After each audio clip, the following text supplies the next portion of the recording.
সরকারি জায়গা দখলকে কেন্দ্র করে ব্যাপক উত্তেজনা, আগ্নেয়াস্ত্র উঁচিয়ে ধাপাধাপি। জানা যায়, স্থানীয় একটি ক্লাবের কয়েকজন যুবকের সঙ্গে এক পরিবারের ব্যাপক গন্ডগোল বাঁধে গতকাল রাতে। আগ্নেয়াস্ত্র উঁচিয়ে মারার হুমকি পরিবারের সদস্যদের।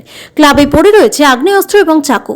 যদিও কেউ বা কারা আগ্নেয়াস্ত্র ফেলে গিয়েছে কিনা সে বিষয়ে এখনো স্পষ্ট নয়। এই ঘটনাকে ঘিরে ব্যাপক চাঞ্চল্য মালদা জেলার কোতোয়ালি অঞ্চলের নিমাইসরা এলাকায়। অভিযোগ, ভানু মহলদার নামে এক ব্যক্তির বাড়িতে হামলা চালায় ক্লাবের বেশ কয়েকজন যুবক। আরও অভিযোগ, ওই ব্যক্তির বাড়ির পাশে রয়েছে মহানন্দা নদী, আর সেই মহানন্দা নদীর পাশেই সরকারি খাস জায়গা দখলে বাধা দেওয়ায় ক্লাবের কয়েকজন সদস্য ভানু মহলদারের পরিবারের উপর হামলা চালায় বলে অভিযোগ বন্দুক উঁচিয়ে তাদেরকে প্রাণে মারার চেষ্টা করে ক্লাবের কয়েকজন যুবক। এই ঘটনায় আতঙ্কিত এলাকাবাসী। তাদের বক্তব্য, বন্দুক নিয়ে এভাবে ঘোরাফেরা করায় তারা আতঙ্কিত। প্রশাসন যাতে কঠোর ব্যবস্থা নেয়। সোমবার সকালে ঘটনাস্থলে গিয়ে দেখা যায় ক্লাবের ভেতরে পড়ে রয়েছে একটি পাইপ গান এবং ধারালো ভোজালি। ঘটনাকে ঘিরে আতঙ্ক ছড়িয়েছে এলাকায়। প্রশাসনকে জানানোর পর কঠোর ব্যবস্থা নেওয়ার দাবি জানিয়েছেন এলাকাবাসী।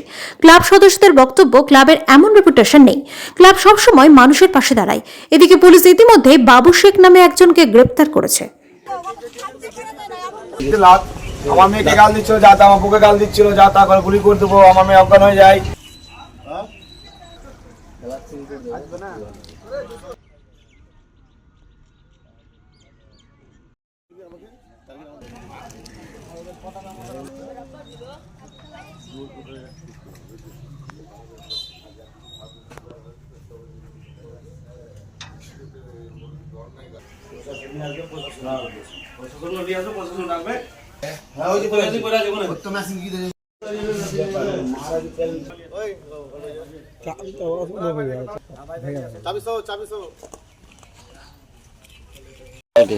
কালকে আমার সাথে ঘটনা হয়েছিল। আমি কালকে দুপুরবেলা চলে যাই, ওরা ড্রিঙ্ক করছে সকাল থেকেই। দুপুরের পর আমার বাড়িতে এসে যা তা করার নানা রকম গালাগালি, কিস্তি বকে ম্যাচিং দিয়ে বার করে বলছে গুলি করে দেবো। রাত্রেবেলা এসে আমার মেয়ের সামনে এসে আমার মেয়ে অজ্ঞান হয়ে পড়ে যায়। তারপরে আমি আসি 11:30 সময়, তখন আমাকে ঘেরাও করে সব 3-4টা ছেলে হ্যাপি গালাপের করে। তারপর পুলিশ চলে এসে, সঙ্গে সঙ্গে পুলিশ এসছে, একজনকে অ্যারেস্ট করেছে আর সবটি হয়ে গেছে। ঝামেলাটা কেন হয়েছে, 3-4 দিন আগে এই পিলারগুলো গেছিল মাঠে, সব পাবলিকরা বলছে এটা অন্যায় করছে। আমি ওটা বাধা দিয়েছিলাম। তার দিয়ে গেছিলো, একজন বাইক নিয়ে যাচ্ছিল পাবলিক, সাধারণ পাবলিক পড়ে গেছিল, তারে বুঝতে পারিনি কি তার দেওয়া আছে। এই জায়গাটা আছে ঘাটে, নদীর চর, এই নদীর চর এই জায়গাটা আমি প্রতিবাদ করেছিলাম। তারপরে আমার পরে আকর্ষ নিচ্ছে ওরা মারার জন্য, 3 থেকে 4 জন। ওই ক্লাবে কেউ যায় না, কোনো ভালো ছেলে যায় না ক্লাবে। ওই ছেলেটার ব্যাপারে অনেক কিছু মানে আগে দিয়ে বাজে রিপোর্ট। একটার নাম জানি বাবু শেখ, আর 2-3টা ছিল ওরা ভেঙে গেছে। হাতির হাঁসলে হাসুয়া ছিল, আর অনেক কিছু ছিল, হাতে রড ছিল, ম্যাচিং পরে আছে দেখলাম, হাসুয়া পরে আছে, চাকু পরে আছে, তারপরে তোমার রড ফট সব পরে আছে দেখলাম। আতঙ্কিত আছে বহুত, মানে কি বলবো, কিছু করার না, কেউ আসে না, ভদ্রলোক নামে না ভয়তে, ওদের ভয়তে অত্যাচার অতিরিক্ত। রবিবার তো এক্সেস উত্তরা করে। আমরা চাই প্রশাসন এদের জন্য কঠোর ব্যবস্থা লাগে না, ও রাত্রেবেলা বেরোয়া যাচ্ছে না। পুরোপুরি সবাই আতঙ্ক হয়ে আছে। সবাই ঘাবড়ে, রাত্রেবেলা যা দৃশ্য দেখলাম, ওরা পুরো হাতিয়ার মানে সব বন্দুক টন্দুক হাসপাতাল নিয়ে পুরো মারার জন্য যাইব একদম, মানে পুরো আতঙ্ক, মানে বাবার জন্য ভাগ্নি অসুস্থ হয়ে গেছে, পুরো অসুস্থ মতো আইসিইউতে ভর্তি আছে এখনো। আমরা নিয়ে গেছিলাম রাত্রেবেলা, গিয়ে দেখে টেকে এসেছি, এখনো পুরো সিরিয়াস আছে, পুরো আতঙ্ক ভয় আছে। এখন ক্লাবে সবাই যে নোংরা সব পড়ে আছে জিনিসপত্র, হ্যাঁ, এখন তো সবাই এটা বিচার চাইছে কি ক্লাবে একটা বিচার করুক।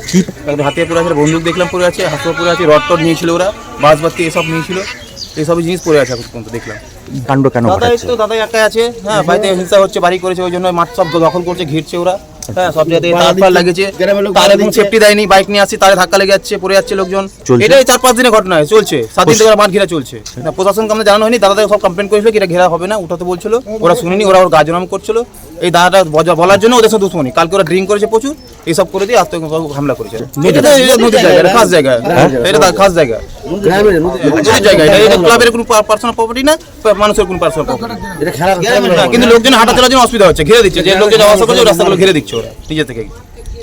না, কোনো দল করে না, ক্লাব আছে, দলের ব্যাপারটা বলতে পারবো না, কিন্তু ক্লাব আছে ওদের, ক্লাবের রেজিস্ট্রেশন আছে কিনা এটা বলতে পারবো না। বাড়ি থেকে বেরোনো যাবে না তো, এরকম যা যে পরিস্থিতি দেখা যাচ্ছে, এতগুলো জিনিস পড়ে আছে, মানে তো কালকে তো মারার প্ল্যানে ছিল, যদি লোকজন আমরা যদি না আসতাম তো পুরো মেরে ফেলে দিত ওরা।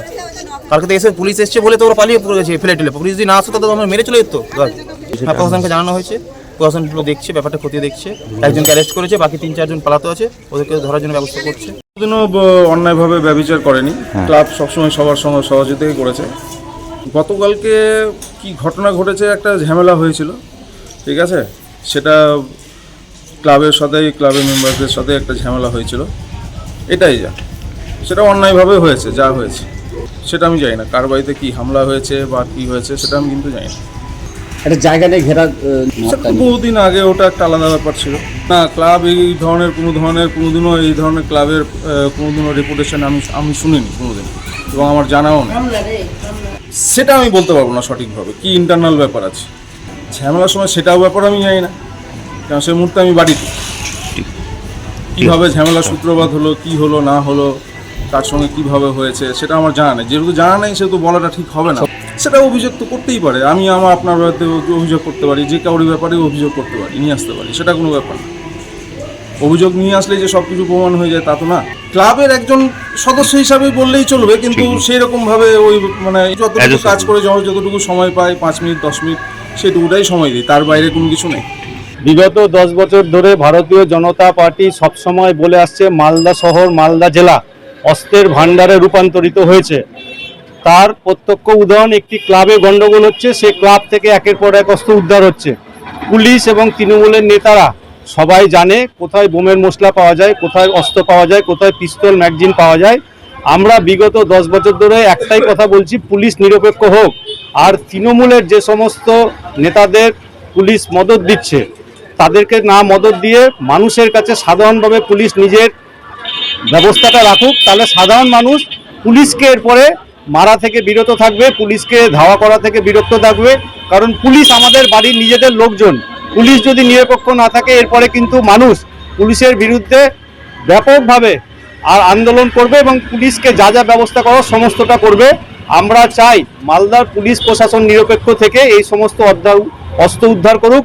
প্রয়োজনে ভারতীয় জনতা পার্টি যা যা সহযোগিতা করার এই অস্ত্র উদ্ধারে ভারতীয় জনতা পার্টি প্রশাসনের সঙ্গে থাকবে। বিজেপির 4টা বিধায়ক আছে, একটা সাংসদ আছে। গত নির্বাচনে বিজেপি প্রচুর ভোট পেয়েছে, ওরা দিল্লিতে গিয়ে আবদার করলো না কেন? এনআইকে বললো না কেন যে এখানে অস্ত্রের ভান্ডার হয়ে গেছে? বিএসএফ এর তো পাওয়ার বাড়িয়ে দিয়েছে। আর্মসগুলো কোথা থেকে? বিহারে কারো রাজত্ব করছে? বাংলাদেশ থেকে আর্মস আসছে, বিএসএফ কি করছে? বলা খুব ইজি। তবে এটুকু আমি দায়িত্ব নিয়ে বলতে পারি, মাননীয় মুখ্যমন্ত্রী স্টেট বলে দিচ্ছেন, আর্মসে যারা স্মাগল করছে, আর্মসের যারা অপব্যবহার করছে, তাদের বিরুদ্ধে ড্রাস্টিক অ্যাকশন হবে। সে যে দলে থাকুক, যে ধর্মেরই থাকুক, তাদেরকে জেলে হাজতে ঢুকাবে। এবং এর অতীতে যতগুলো ঘটনা ঘটেছে প্রত্যেকে অ্যারেস্ট হয়েছে।